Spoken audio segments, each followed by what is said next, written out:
itutuloy ang impeachment. Automatic dapat yon. Magiging automatic yun. Court, 8 sa kanila, ni-reverse ang sarili. Bumalik na 8. Hello, good morning po, good morning, good morning. Hello. Kumusta na po? Kumusta? Ngayong linggo, last days na ng umaga. Hello.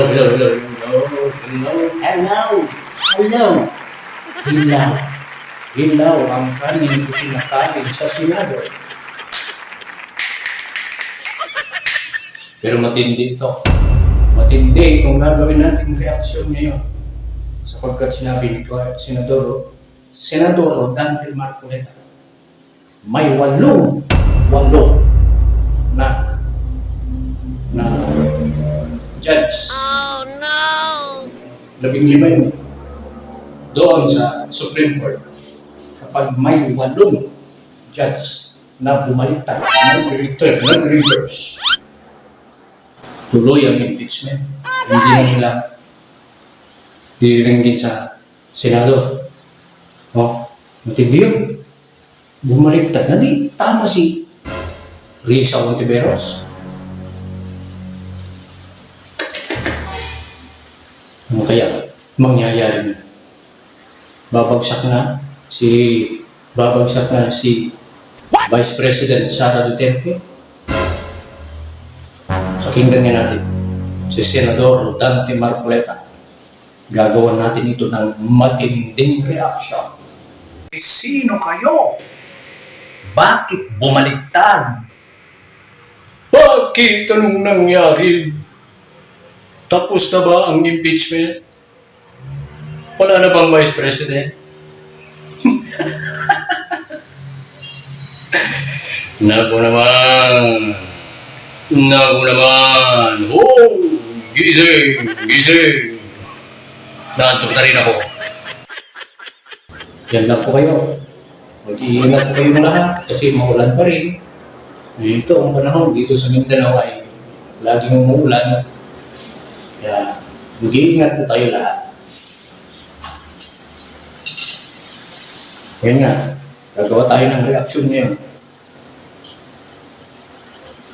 Panoorin natin si Senador Dante Marcoleta. Sabay-sabay natin siyang panoorin. Sa inyo, Joel at saka Weng. Kamusta ang tuhod nyo? Nilalakan na yung kagabi, Senator. 4 oras. Matigas pa rin. Pero tama bang isipin na wala na, patay na ang impeachment complaint? Kasi yun ang sinasabi ni Senator Risa Ontiveros kanina sa aming panayam. O meron pang mga naniniwala na kapag ni-reverse na Supreme Court ang kanilang sarili, kaya pang hugutin po yan doon sa archive. Ano ba tamang impresyon doon, Senator? Tama naman yan. Kung magkaroon ng milagro na hindi inaasahan, merong 8 maestrato ng ating Korte Suprema na binaligtad ang sarili. Hindi pwede mabuhay yun, Joel. Pwede ba hugutin sa archive? Kasi sinasabi ni Senator Risa, Pwedeng mabuhay yung archive. Pwede nilang hugutin.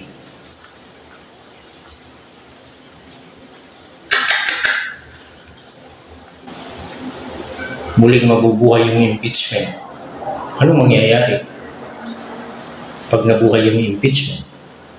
Di tanggal yung Vice President.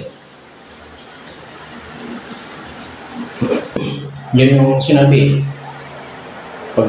Pag may 8. Ulitin nga natin. napakahirap daw po hugutin yung mga Kailangan naka-archive ng majority vote, Kailangan Senator. ng majority vote, Senator Dante. Alam mo naman yan lahat, pinahihirap niya paano namang maghihirap yung pag sinabi ng Korte Suprema, we are reconsidering the decision. Di ba buhayin ulit? Napakasimple naman nun Pero sa tingin niyo, boboto yung mga senator na bumoto kahapon na i-archive, na ihugutin sa pagkaka-archive impeachment complaint, hindi na sila magbabago o magbabago sila ng position eventually? Ang ibig mo sabihin, pagka nag-reverse ang Supreme Court, Yes, puputuhin pa namin yun. Yes. Hindi na puputuhin yun sapagkat ni-reverse nga ng Supreme Court ang sarili kung talagang mangyayari yun. Oo, edi Tapos ang kaso, tapos. Tapos ang karir. Tapos ang kaso. Diretso na impeach. Wala na. Ganun pala yun?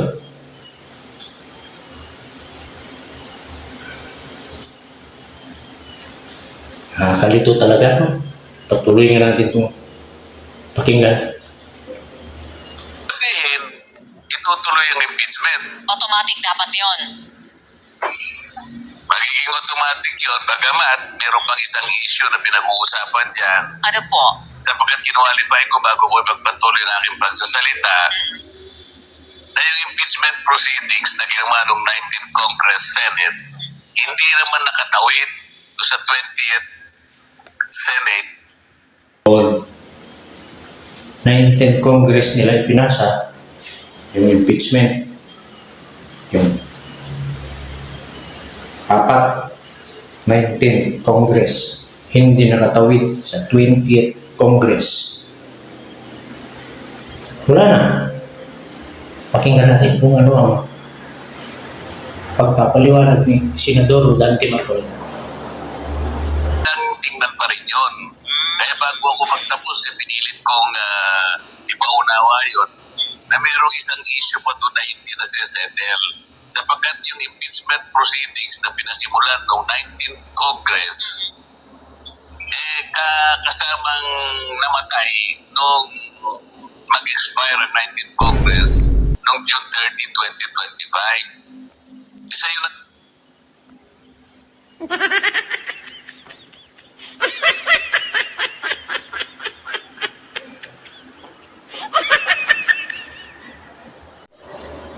Tapos ang usapan, 19th Congress ipinasa yung apat na impeachment.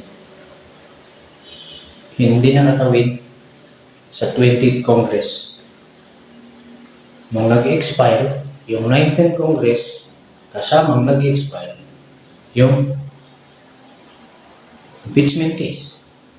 Tapos, paano pa ngayon bubuhayin yun? Kung may mag-reverse. May mag-reverse. Toing. 8 judge. Pero imposible. Maaari kaya yun? Mali natin. Sabi ka ni Senador Marcoleta, magmilagro. Magmilagro. It's a miracle. Ano ka nasisira, ulo? Pero ito, pakinggan natin yung mula sa Supreme Court mismo. Supreme Court mismo. Nagsabi, pakinggan natin. Panuorin. Stop, look, and listen. Baho ng bunganga mo! Amoy imburnal! Ito, ayan na, babasa niyo. Supreme Court to VP Duterte Torreon comment on horse ba yan? Hirap namang gumasa ng hindi, walang pinag-aralan. Motion for reconsideration re-impeachment case. Pinagpipilitan talaga nila. Ito, pakinggan natin. Supreme Court on Tuesday required Vice President Sara Duterte and Attorney Mr. Elito Torreon and their co-petitioners to comment within 10 days on the motion for reconsideration filed by the House of Representatives on the decision declaring unconstitutional the impeachment complaint against the Vice President. The Supreme Court also noted the motion for reconsideration filed by Representative Percival V. Santana et al. Pending the court's action on their motion for intervention. During the same session, the Supreme Court ordered Presidential Advisor for Poverty Alleviation, Lorenzo Gadon, Representative Percival Sandanya, and Richard Hidarian to comment within 10 days on the petitions for indirect contempt against them. The petitions were filed in relation to the remarks against the Supreme Court decision declaring the articles of impeachment against Vice President Duterte unconstitutional. Malinaw, malinaw, malinaw, malinaw.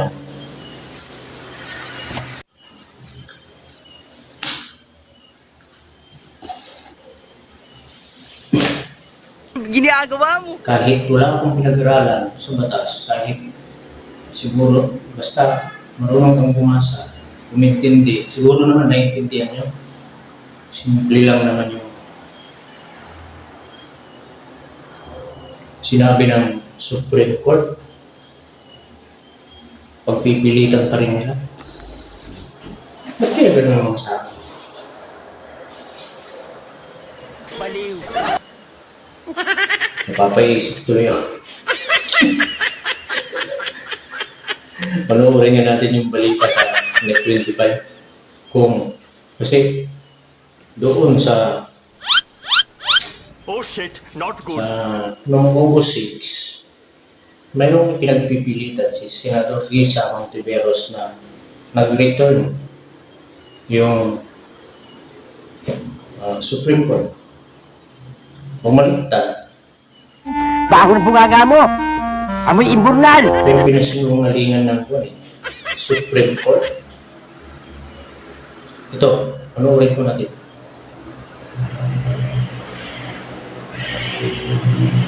Korte Suprema, pinabulaanan ang pahayag ni Senator Risa Hontiveros patungkol sa pagbaliktad umano ng Korte Suprema sa isang unanimous decision noong 2009.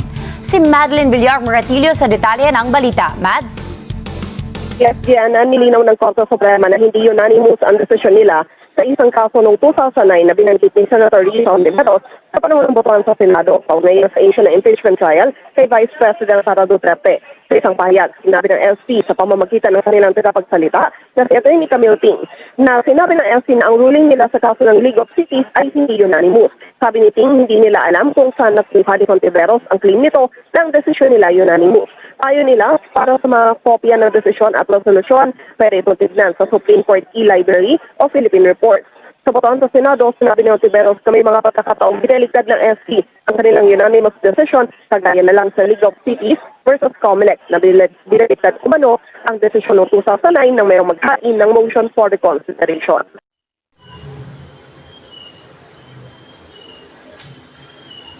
Ito talagang mga babae ay dahilan ng pagkakasala.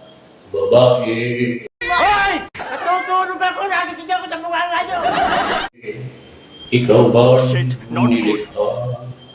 Madulot ng tuwa.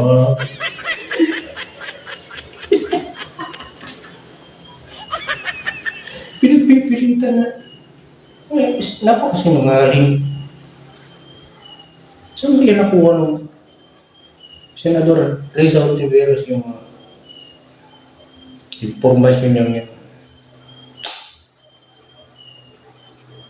Supreme Court na mismo nagsabi.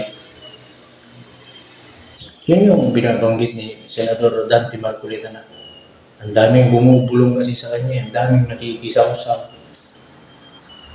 Inihalimbawa nga niya si Eva na binulungan ng ahas. Sinabi ba ng ahas, sabi ng ahas, sinabi ba ng Panginoong Diyos na pag kinain niyo yung prutas na yun ay mamamatay kayo? Sinabi rin niya, sinabi ko nito. Hindi totoo, sabi ng ahas. Bulong ng bulong yung ahas. Kasi nung panahon na yun, wala pang mga tao, dadalawa pa lang ang tao. Ang ginamit na kasangkapan ng Diablo ay ahas. Sa panahon natin ngayon, ang ginagamit na kasangkapan ng Diablo, tao, pera, trabaho. Number 1, tao. Number 2, pera. Bibigyan ka pa naman ng limpak na salakyan. Yan, tumahimik na. Pero saan galing yung pera nyo? Yun ang tanong. Tapos, ang daming, uy, sige dito, paging gawa dito. Bumubulong-bulong. Marami ng gadget na ginagamit nung debate nila eh. May mga gadget. Pero si Senador Rodante Marcoleta, wala. Yung binabasa, gagamit lang siya. Kung babasahin niya yung rules, yung mga violation. Pero pag nagpaliwanag, wala ba? Alam ka niya. No.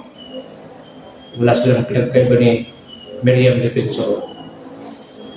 Miriam Defensor, gano'n din. Gumagamit din ng mga analogy. Kaya yung Senado ngayon naging bibo. Bibo. Naging totoy bibo. Bibo, gumalaw. Bibo, gumalaw.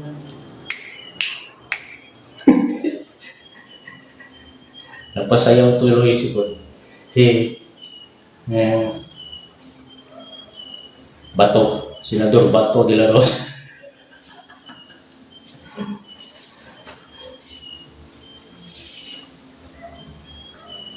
Pakinggan nga natin ulit si Senador Rodante Marcoleta doon sa Net 25. Kasi pinaliwanag niya yung debating nila ni Ma'am Risa Hontiveros tungkol doon sa ibinalita sa Net 25 na walang katotohanan yung binabanggit niya. Ito, pakinggan nga natin si Senador Rodante Marcoleta. Gawan natin ito ng reaction kung totoo yung 8 na judge na bumaliktad. Biglang nagkaroon na isang napakalaking milagro. Yung Supreme Court, 8 sa kanila, ni-reverse ang sarili. Bumalik. So, sinasabi niya kasi 180 degrees. May pagkakataon nga niya namang nag-reverse, unanimous. Yun, 8 sa kanila mag-reverse.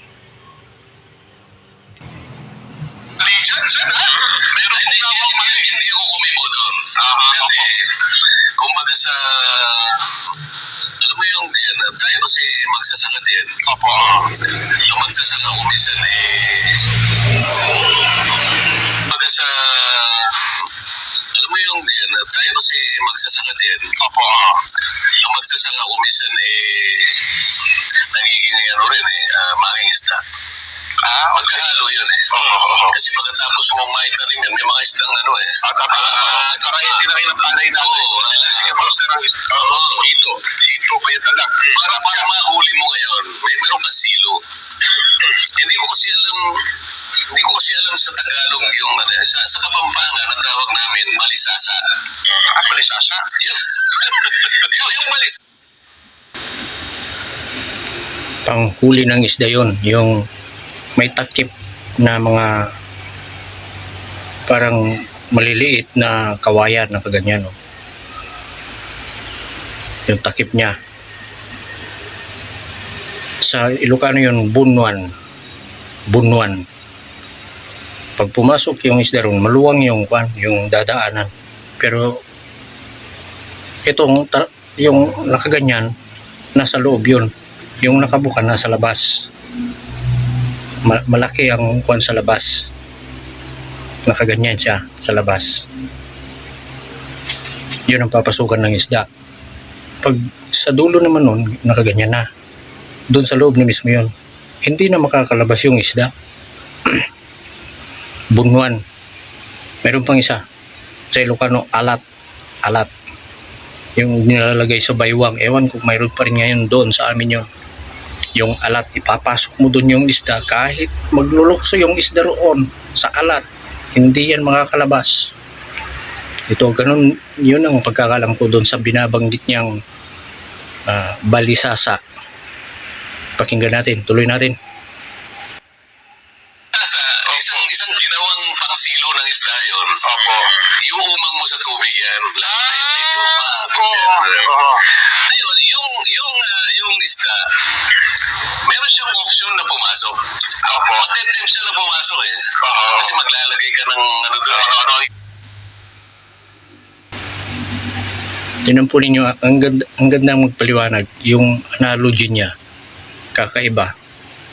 Talagang may pagkakahawig sila ni Miriam Defensor. Ganyan din magpaliwanag si Miriam Defensor. Talagang maintindihan mo yung batas. Maggagawa ng mga halimbawa. Pero yung mga senador na hindi naman mga abogado, ewan ko yung mga paano naging senador. Ito, pakinggan po natin, tuloy natin. Okay. So, pero may option siya, ha? Papasok kaya o hindi? Ganun ko tinitingnan yung kahapon. Kahapon ba yun? Isang araw. Isang araw. Eh sige, pumasok ka. Kung akalain pumasok, yung balisasa din, pagpasok mo ron, madaling pagpasok eh. Hindi ka makalabas. Kaya lang nakaganan yun eh. Yung parang nakalit na pagpasok mo. Pag ano mo, nakano na yun. Kahit ano gawin mo doon, hindi ka na pwedeng lumabas. Tingnan mo nangyari ngayon. Ang Supreme Court na nagsabi. Mali naman yung mga pinagsasabi mo. Kasi nung sabihin niya yung League of Cities versus Comelec, napangiti na ako doon. Kasi kaya ako na inumag yun. Kasi alam yun, natalakay na. Napakatalino nito, taong nito. Grabe yung talino. Ang pagkakalam ko, nag-aral yan sa Harvard. Ewan ko lang. Sobrang talino. Kung ano-ano yung mga ginagawang mga halimbawa para lang maipaliwanag yung kahit anong baliktad ang gawin mo sa kanya, abogado yan eh, kahit pinilosopo pa yan. May sinabi nga si Tito Soto, yung kasabihan na kapag tumatakbo kung matinik, malalim. Ang sagot naman niya ay, pag ako ay tumatakbo, nakasapatos ako at sa daanan, hindi sa kung saan-saan.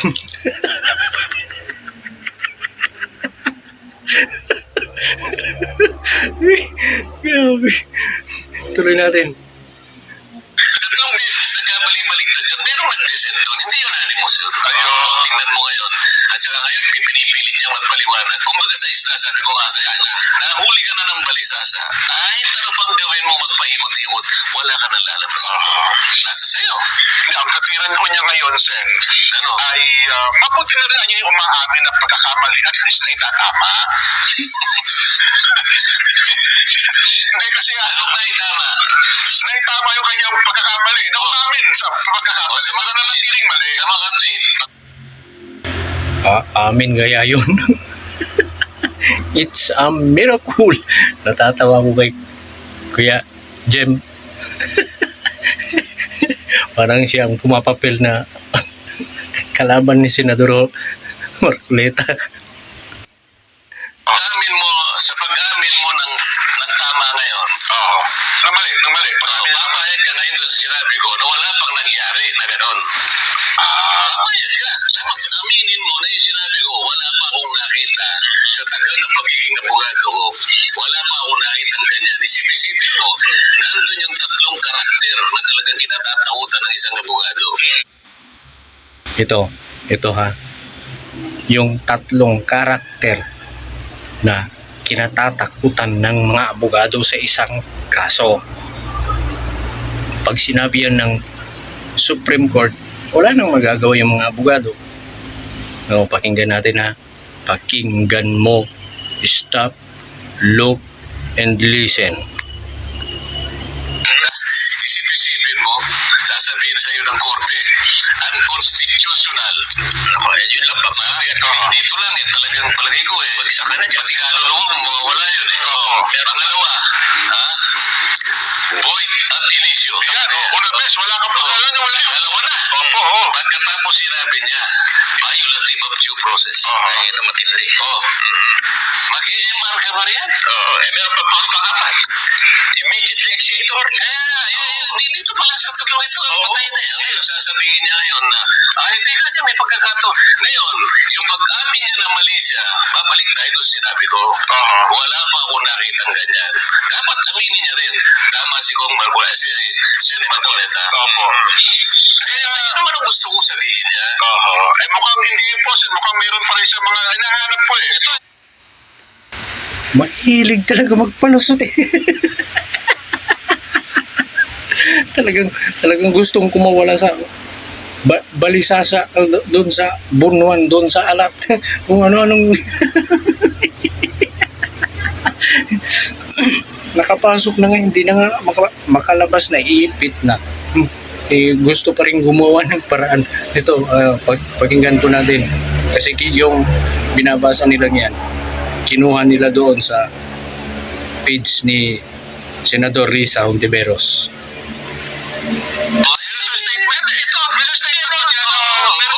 statement po, ang sabi niya dito, meron pa rin daw siyang makikita. Masa na ba yun? Ito, nasa page 3. Sa pagbiberipika ang ano niya, nalaman niyang marami. Opo, sa mga desisyon sa kaso, hindi po unanimous decision. Ayan o.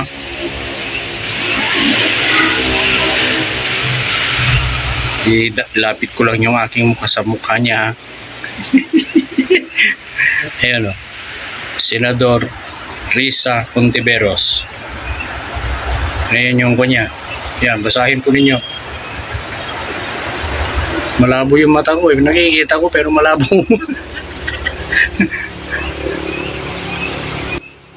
Tinutukoy po ni Senadora na ang kaso bilang halimbawa kung sa lahat ng kalahok na may ay bumoto na pare-pareho at kalauna ay pinaliktad kasunod ng pagkakahain na po ng motion for reconsideration.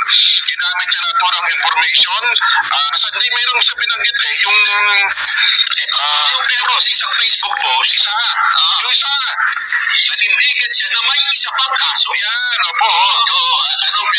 Alam mo kung ano pinagtaluran dyan? Ito daw po yung International Base for the Acquisition of Agriculture. Tinatanong ko sa iyo, anong subject matter? Yung BT talong. Yung mga modified bioengineer. Kaya tanong ko, pinag-uusapan ba niya nga nandoon yung tatlong karakter na pinag-uusapan natin. Unconstitutional, violative of due process, wala naman due process, void ab initio, pinag-uusapan lang yung talong. Piti talong pa lang ito. Yung piti talong yan eh. Kasi yung iba, alam mo yung mga modified organism, yung iba doon ayaw kumain na. So sabi niya gano'n, constitutional right namin ayaw kumain doon. Okay, so sige palagi mo, nandun ang unconstitutional, di ba? O yung violative of due process, immediately executory. Kaya sinasabi ko, hindi akmang-akmala yung sinasabi niya. Kita ninyo, hindi akma yung mga pinagdadaldal ni Senador Risa Hontiveros. Tapos, kala ko mayroong bumaliktad eh.